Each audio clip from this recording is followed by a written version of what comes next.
내년 4월 출고를 목표로 최종 기체 조립에 돌입한 한국형 차세대 전투기 KF-X에 대해 미국의 유력 경제잡지인 포브스가 부정적인 전망을 내놨습니다. 포브스는 최근 한국의 매우 비싼 전투기라는 기사에서 F-35가 대당 1억 달러에 불과한 반면 KF-X는 1억 3천만 달러 이상이 들어간다고 전했습니다. 그러면서 KF-X를 1억 달러에 살 수 있는 유일한 방법은 F-35처럼 대규모로 수출하는 일이지만 이미 F-35가 시장을 장악한 상황이라고 덧붙였습니다. 군 당국은 미국으로부터 기술 이전을 거부당한 KF-X 4대 핵심 기술 장비의 국산화가 가능하다고 최종 판단한 것으로 확인됐다. 18일 군 당국과 방위산업계에 따르면 군은 KF-X 4대 핵심 기술 장비에 대한 상세 설계 단계를 최종 통과하고 시제품 제작 단계로 진입했다. 4대 핵심 기술 장비란 AESA 레이더, IRST, EOTGP, RFJM 등이다. 당초 국방부는 지난 2013년 공군 차세대 전투기로 미국 로키드 마틴의 F-35를 선정하는 대가로 이 4대 핵심 기술을 이전받아 KF-X를 개발한다는 계획이었으나 F-35 선정 이후 미국 정부가 4대 핵심 기술의 이전을 거부해 KF-X 개발에 차질이 빚어졌다. 정부는 국내 방위산업계와 논의 끝에 4대 핵심 기술을 모두 독자 개발하기로 결론 내리고 가용한 모든 자원을 이 분야에 집중 투입해왔다. KF-X 전투기 개발을 위해서는 기본 설계와 상세 설계 단계를 통과해야 한다. 이후에야 본격적인 시제품 제작 단계로 진입할 수 있다. CDR 통과란 해당 장비 제작에 대한 모든 이론 및 기술적 능력을 갖춰 실물을 제작할 수 있다는 의미다. 방위사업청은 지난달 26일 KF-X 전체 체계의 CDR 통과를 선언하고 KF-X 시제품 제작에 들어간다고 밝혔지만 4대 핵심 기술의 국산화 여부는 알려지지 않았다. 방위산업계 관계자는 미국이 기술 이전을 거부한 4대 핵심 기술 장비의 CDR 통과 여부는 따로 발표하지 않았으나 이들 장비들 모두 국내 기술진의 역량으로 CDR을 통과한 게 맞다며 이 사실 자체만으로도 국제 항공업계에서 한국의 위상은 과거와 비할 수 없을 정도로 높아졌다고 말했다.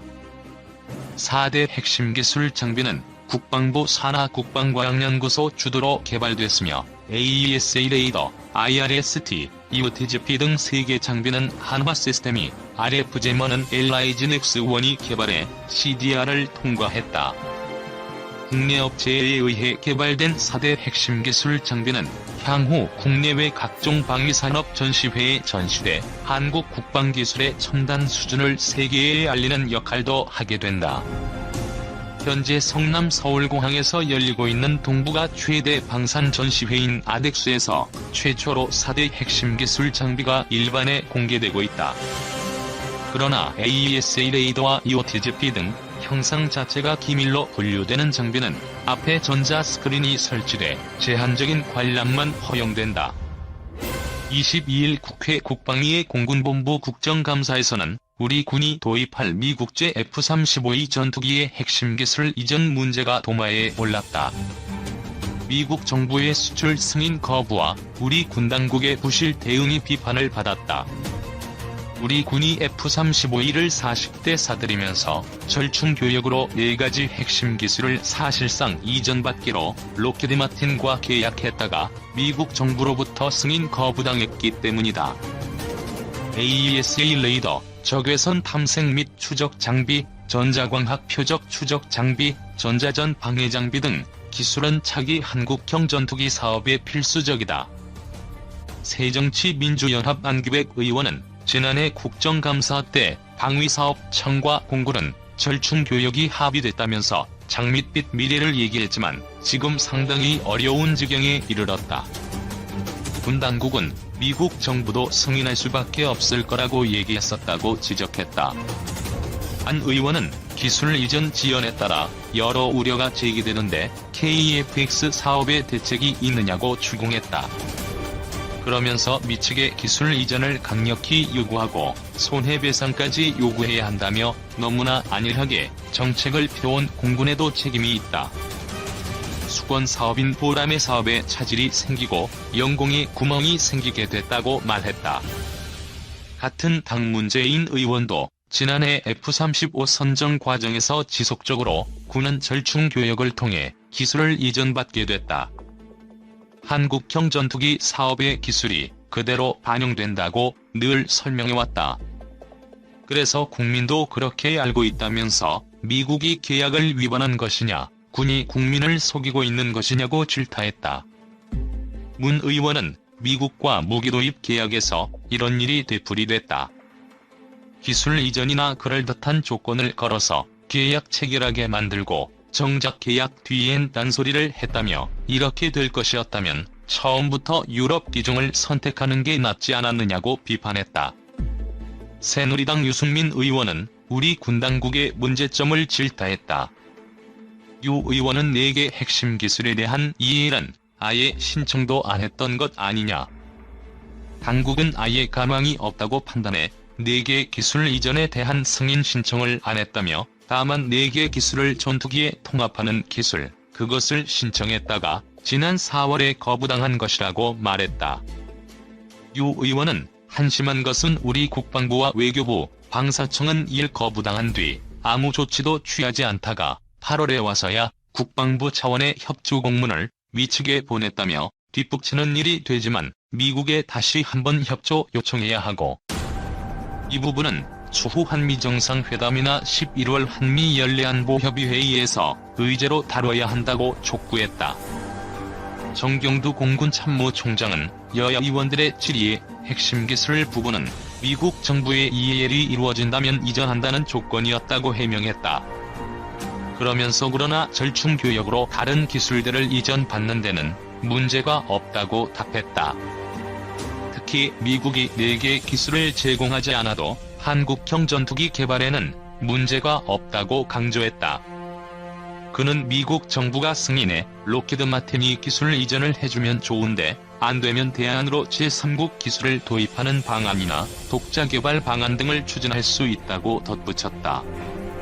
정 총장은 지난해 F-35E 대신 유럽의 유로파이터를 자기 전투기로 선정했어야 했다는 지적에 대해서는 기종 결정은 어느 한 가지 아이템으로 한 게 아니라 여러 부분을 다 평가해서 가장 적합한 기종으로 결정한 것이다.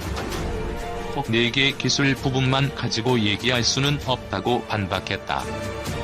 한국형 전투기 최대 속도 마하 1.81, F-35보다 빠르다. 수많은 난제에도 불구하고 우리 손으로 직접 개발하고 있는 한국형 전투기의 상세 재원과 실물 모형이 아덱수에서 사상 처음 공개됐다. KF-X는 최대 속도 면에서 F-35E를 앞서는 것으로 예측됐다. 서울국제항공우주방위산업 전시회인 아덱수는 15에서 20일 경기도 성남 서울공항에서 열린다. 주최 측은 개막을 하루 앞둔 14일 경기 성남 서울공항에서 언론 공개 행사를 열고 KF-X의 상세 재원과 실물 모형을 공개했다. KF-X 사업을 주관하는 한국항공우주산업에 따르면 KF-X의 최대 추력은 44,000파운드, 최대 이륙重量은 25,600kg이다. 최대 속도는 마하 1.81, 항속거리는 2,900km다. F-35E의 최고 속도 1.8보다 속도 면에서 앞서는 수치다. 이 전투기는 최신 항전 장비와 능동주사식 위상 배열 레이더 및 최신 센서 등을 탑재하고 군사 강국의 첨단 전투기에 뒤지지 않는 높은 기동력을 자랑한다는 게 카이 측 설명이다. 최대 탑재량은 7,700kg에 달하고 기체 바닥과 날개에 설치된 10개의 파드를 통해 다량의 무장이 가능하다. 단거리 공대공 미사일인 독일제 아이리스-T, 중거리 공대공 미사일, 지상 정밀 폭격이 가능한 BLU-109 레이저 유도 폭탄 등의 공대지 미사일이 탑재 가능한 것으로 알려졌다. 현재 유럽에서 수입해 사용하고 있는 장거리 공대지 유도무기 타우러스 탑재도 가능하다. 우리 군 및 방위산업계는 현재 타우러스를 대체할 한국산 장거리 공대지 유도무기를 개발하고 있다. 미국산 F-35의 수입으로 충족한 공군의 스텔스 능력에 미치지는 못하지만 향후 스텔스 기능에 대한 연구를 지속해 보완한다는 계획이다.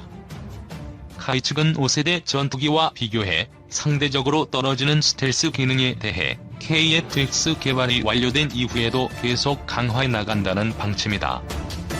F-35A는 기존 4세대와 4.5세대 전투기 능력에 스텔스 기능마저 더한 최신의 5세대 전투기로 불린다. KF-X의 수준은 4.5세대 수준이지만 이를 바탕으로 계속 연구 개발 과정을 거쳐 5세대 전투기로 진화시켜 나간다는 의미로 풀이된다.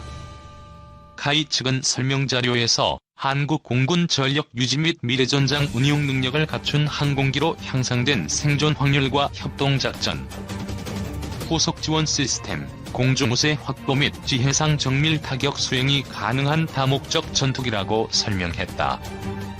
이날 공개된 KF-X의 외형은 미국산 F-35A와 비슷하다는 평가를 받았다. 다만 스텔스 기능이 빠져 F-35A보다 운용 비용이 절반가량 적게 들고 기동 능력은 더 우수한 것으로 파악됐다. KF-X 운용 비용은 현재 공군 주력 전투기인 F-15K와 비슷한 수준일 것으로 예상된다. 저피탑 능력 강화를 위해 미티어 4발은 기체 내부에 탑재할 수 있도록 했다. 무장을 외부에 장착하면 전투기의 스텔스 기능이 약화된다. 개발비만 총 8조 8,304억 원에 달하는 KF-X 사업은 2016년 1월 개발이 시작돼 2018년 6월 기본 설계가 완료됐다. 현재 세부적인 하드웨어와 소프트웨어의 상세 설계가 마무리되고 부품 제작이 진행 중이다. CJ 1호기는 2021년 상반기에 출고된다. 이어 2022년 상반기 초도 비행시험을 시작해 2026년 개발이 완료될 예정이다. KF-X는 부품 국산화 등을 고려해 초도 생산 물량으로 일단 6대를 제작할 계획이다. 30분, 이어도에서 20분, KF-16 전투기는 독도에서 10분, 이어도에서 5분 정도 임무를 수행할 수 있었다. 공중급유기 KC-330은 F-15K 전투기의 경우 10여 대, KF-16 전투기는 20여 대까지 급유할 수 있다. 공군은 한국 공방 공식별 구역을 무단 진입한 항공기에 대한 대응을 비롯해 각종 우발 상황에 효과적으로 대처할 수 있게 됐다고 밝혔다. 공중급유기 KC-330은 하반기부터 작전에 투입된다.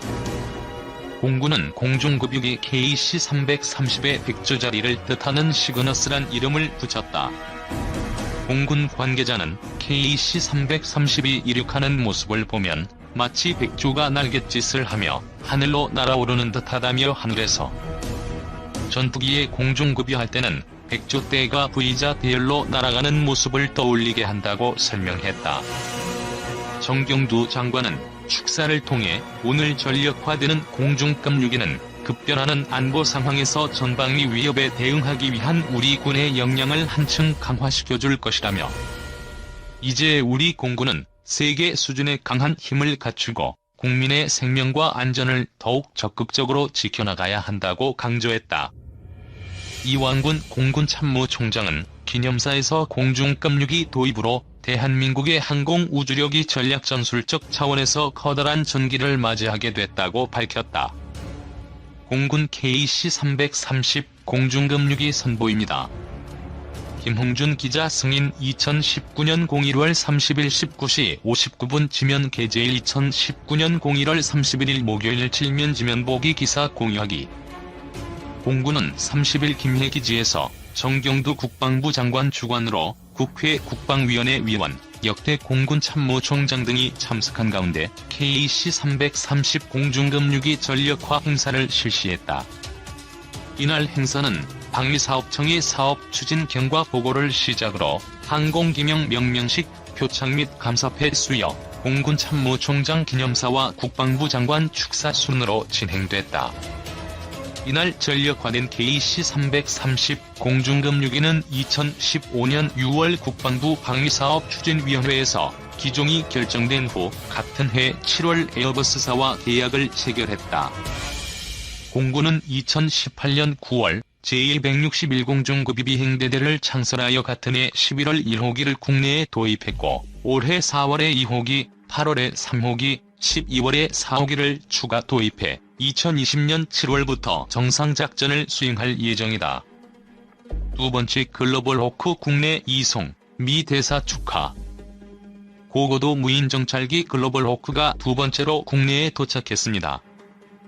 해리 해리스 주한 미국 대사는 오늘 트위터에 이번 주 글로벌 호크가 한국에 왔다며 한미 안보 협력팀에 축하를 전한다고 썼습니다. 태극기와 성조기가 나란히 걸린 경납고에 대기 중인 글로벌 호크에는 대한민국 공군이라고 적혀 있습니다. 앞서 공군은 지난해 12월 글로벌 호크 1호기를 인수했고 모두 4대를 올해 안에 도입할 계획입니다. 침투 없이도 북 감시 일대 2천억 글로벌 호크 시험 비행. 최근 북한의 대남 위협 수단이 높아진 가운데 군이 새로 도입한 고고도 무인 정찰기 RQ4 글로벌 호크가 훈련 비행을 한 것으로 확인됐다. 22일 오전 경남 사천공항에서 공군 고고도 무인 정찰기 글로벌 호크가 이륙하는 장면이 포착됐다. 이날 비행은 글로벌 호크가 작전 투입에 앞서 시험을 하는 차원에서 이루어졌다. 공군은 지난해 말 국내 인도된 글로벌 호크가 아직 작전 투입 단계는 아니라고 밝혔다. 수년간 진행된 도입 사업 끝에 지난해 4대가 국내로 들어온 글로벌 호크는 우리 군이 보유하고 있는 정찰 자산 가운데 가장 뛰어난 성능을 갖췄다. 대당 가격만 2천억 원에 이르고 지상 판독 체계 도입, 교육 훈련 비용 등을 포함해 도입에 모두 1조 원이 들어간 것으로 알려졌다. 공군은 상반기까지 미국으로부터 도입 과정을 마치고 하반기부터 작전에 투입할 계획이라고 밝힌 바 있다. 광범위한 정보 수집 능력으로 첩보위성급 정찰기로 알려진 글로벌 호크는 미국 방위산업체 노스롭 그루먼에서 제작한 무인 정찰기다. 20km 상공에서 고성능 탐지 장비 등을 이용해 지상 30cm 크기 물체까지 식별해 사진 촬영이 가능하며 최고 속도 시속 629km, 착륙 없이 최장 22,700km 비행 등의 능력을 갖췄다. 장거리 비행 능력에 따라 최대 36시간 동안 항공 운행 감시가 가능하며 작전 반경이 3,000km에 달한다. 영상 레이더, 전자광학, 적외선 감시 장비, 추적 신호 방해 장비를 갖췄으며 지상에 이륙, 회수부와 작전 통제부가 설치돼 운영된다.